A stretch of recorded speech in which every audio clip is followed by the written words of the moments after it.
What if I told you your greatest pain point, your greatest test was birthing your purpose? What if I told you that your pain point in life, the things that would almost crush you, would actually be what would deliver so many?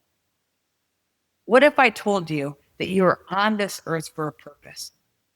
That God, He knit you together in your mother's womb, perfectly perfect, completely complete, equipped with all that you were supposed to fulfill. There's one version of the Bible that says you were on this earth for a special impact, a special reason. You were sent on earth. There was an assignment on your life. The day you entered earth, you clocked into a divine purpose. Think about that. The day you came to the face of this earth, your soul proceeded from heaven. You came, and God had a plan that was so specific and so special for you. But but your purpose will be burst. Unfortunately, most of life's how we're birthed and how we're formed is through adversity. So I'm always trying to flip the narrative, but I want to talk to you about. I want to go back to. I'm going to show you how purpose was birthed through pain points. The pain points in your life are literally like guideposts to your purpose. So let's go back to the 1970s. I'm really telling you how old I am. I'm in kindergarten, and in kindergarten. I'm shy. I'm timid. I was scared to leave my mom. I went kicking and screaming into kindergarten. I was so like not wanting to do that, right? But I wasn't like book smart. So reading was not easy for me. School was not easy for me. And they started pulling me aside to help with reading. And it ultimately, like kindergarten, first, second grade, like they would pull myself and another kid, and it would be Jeff and I. And they would pull us into a room that appeared to be like a glorified room closet. And every day that they would come get us, I'd say, "Come on, Jeff, they're coming to get us. We're going to the dumb class." I would say that all the time. But here's what I had to learn to do because I wasn't a great reader. I wasn't a great student. I had to learn to communicate in a different way. I had to, like, it just taught me to communicate verbally, right? So I learned quickly that I could connect with people. And so that is what I really started to focus on. And now what people would seem to say, like, "Oh, Amy, you know you can talk." I talk for a living, right? But my voice was what was being birthed because I wasn't the book smart one. I wasn't and I'm not saying I wasn't a school smart. And I had to fight for everything that I did. I had to study extra hard. I had to go to summer school. I mean, guys, I had to go to summer school in a trailer, like in second, third grade. Like it was bad. And yet I fast forward to today and I look at like junior high. And then I look at high school where I really like again, not the A student, not the I mean, just very average, right? But guess what class I always got A's in? Speech class. Guess what class I loved the most? Speech class. Because it was like the one thing I'm like, okay, I can connect with a human being. Let me talk.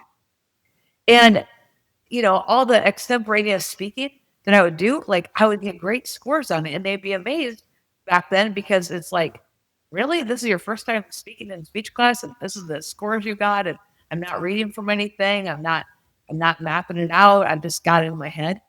And little did I know that that was really formed from the pain points of the past. And so here's the thing, because I struggled in school and I saw struggle, I've always I don't know how to say this, but I see people. And I see people meaning I always want to I see possibilities, I see talent, I see giftedness in people all the time. Even when they don't see it from themselves, I see it for them. And so my my woundedness, I wasn't, my sisters were really smart, by the way. I mean, my sister Mo, she's like top of the class, always, Iowa test of basic skills, 99.9% percentile, all this stuff. She's got multiple master's degrees, all of it. I mean, she's like is a gifted communicator and writer. And then there's me, right? And so I honestly had to figure things out on how to just connect with human beings. And so that's what I did. And ultimately, it birthed a purpose for my life. My purpose is to see people. My purpose is to be an encourager. My purpose is to be a hope dealer. My purpose is to communicate that they're on the search for more. That just because they don't line up with the standards and the traditions and the institutions doesn't mean that they're disqualified. It actually means they're probably more qualified. That there's such a uniqueness and a giftedness on them that might not just that's probably different, right? So I think about that. I also think about pain points that birth purpose. So my grandma was so dear to me, and my grandparents, they lived in a trailer, and I never knew a day that my grandma had a garage. And she worked till the day she went to heaven. And she would get up at like 5 in the morning in those cold, icy winters. She would be out there scraping the windshield and doing all that. And her back was kind of hunched over, and she worked at a manufacturing company. And I thought to myself, I hate lack of limitation. Someday I'm going to buy my grandma and grandpa a house, and my grandma's going to have an attached double garage, and she's never going to have to do this again. Well, fast forward, I got into real estate, and I was about 6 months into it, and my grandma died, and I never got that opportunity.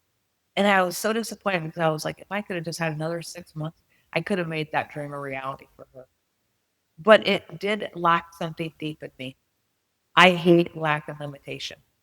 It inspired a career that I have with no ceiling on it. It inspired what I do with what I have is pour into other people, give to other people, try to make a difference, try to be a blessing to other people. And that is such a purpose of mine because it was a place of pain. I looked at it and I hated it. Right.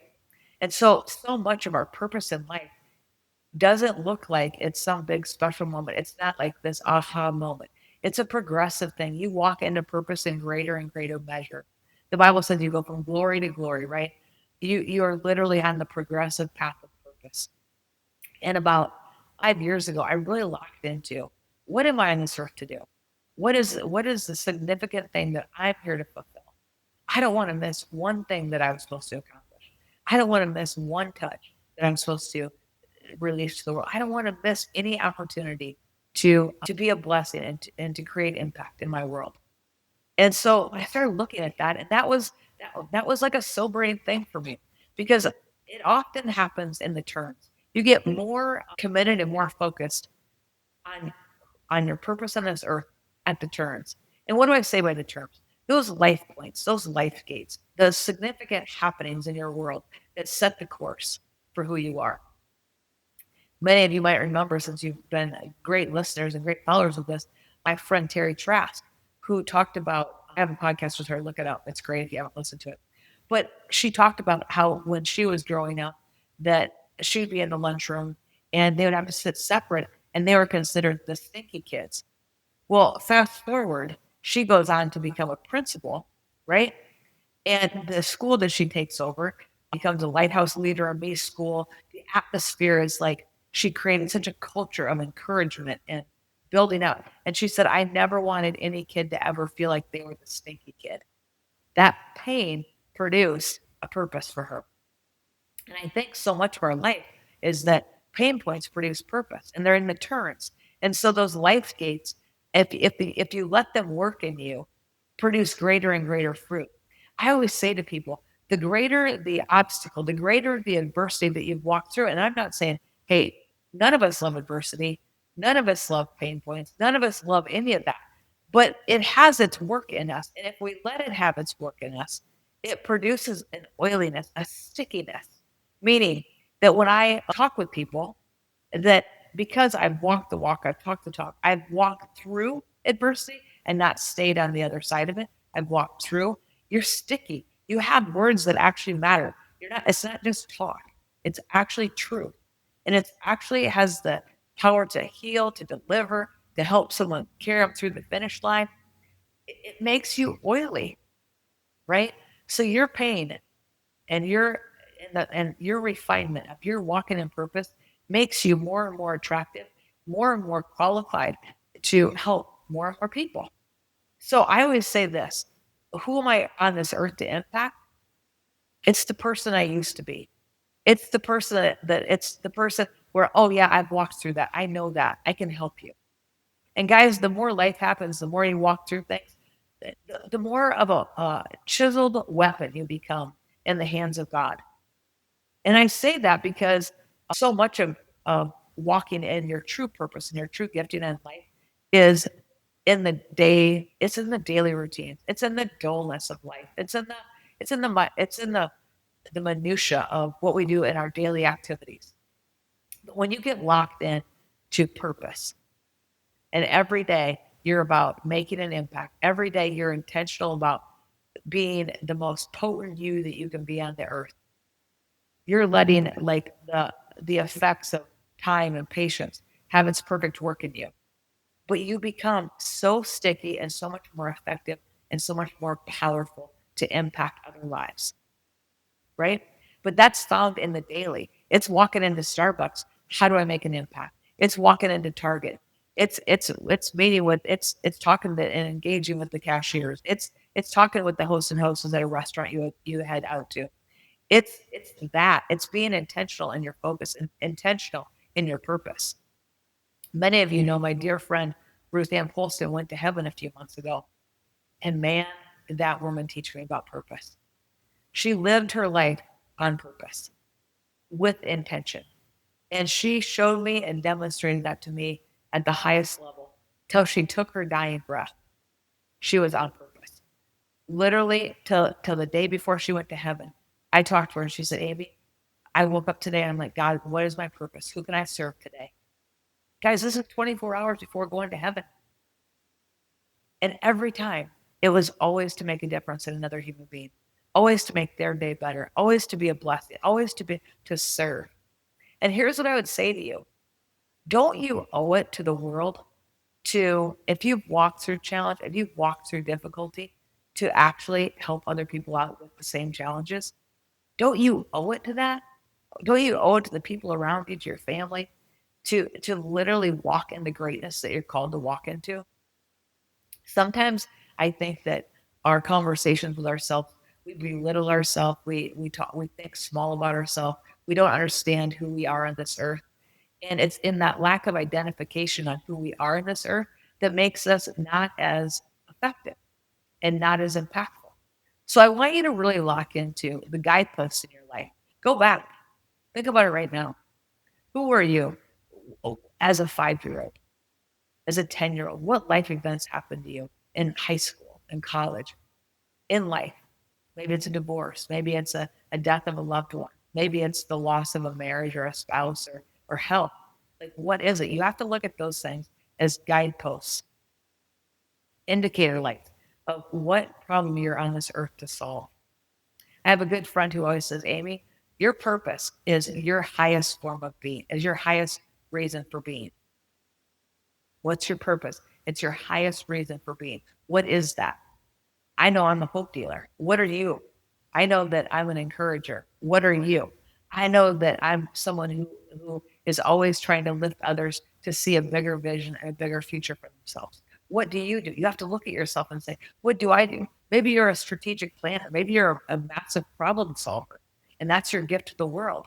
Guys, whatever your gift is, own that gift and get crystal clear on it. Here's the thing. Most people will not ever walk in their true purpose and in the trueness of who they actually are because of familiarity of people around them. Oh, I knew you when you used to be. So they'll take their that lion that's on the inside of that greatness that's on the inside of them, and they'll just dull it down and let it go back to sleep because of the pressure of peer pressure of what will people think, or that's not how we knew you, or I don't really know if I like this new you. Guys, I'm telling you, future pace it. That's your way out of this. I'm always looking for hacks. Like, how do I get around this? My hack for getting stuck and not moving forward, maybe lacking courage in something, is future pace.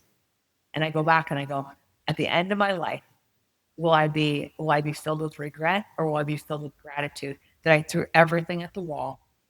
I did as much as I could do to make things stick. I left it all out there and I didn't play small. Your future self is so critical. You must be so future focused, yet live in the moment. It's an art to be future focused, yet to be in the moment, knowing that everything you're doing now is creating your future, right? So Think about those guideposts of pain. Think about what you've walked through. And then I want you to get crystal clear on, okay, what is your gifting? What do you naturally do? What do you naturally solve? Because the great highlight moments in life where you're like, man, I made massive impact, those are small. It's in the day to day. It's in the consistency of showing up and making a positive impact on your world. Guys, and this is what I found. It takes very, very little to move the needle in someone else's life. Practical ways that I try to move the needle. Maybe you can think of something like this too. But maybe it's I drop off a meal at somebody's house. Maybe it's I send them a text message with a gift card on it, just telling them how awesome they are. Do you know how much the world needs your hope dealing? Do you know how much the world needs your love and encouragement, your positive word? You're seeing something greater in their life than what they're currently walking through. The world needs you to show up in your most potent self. It really does.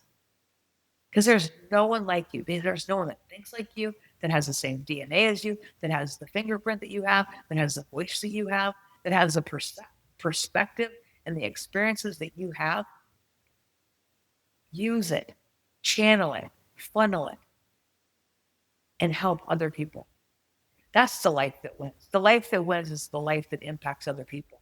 The life that wins is the life that shows other people, hey, I've walked through this. You can walk through it too. I'm, I've, I've, I can overcome this. You can overcome it too. Your life is leaving a message all the time. Your life demonstrates hope. Your life demonstrates courage. Your life demonstrates. And guess who's watching? Everybody. Your children are watching. Your spouse is watching. They see you. And guess what? They want to model things after you.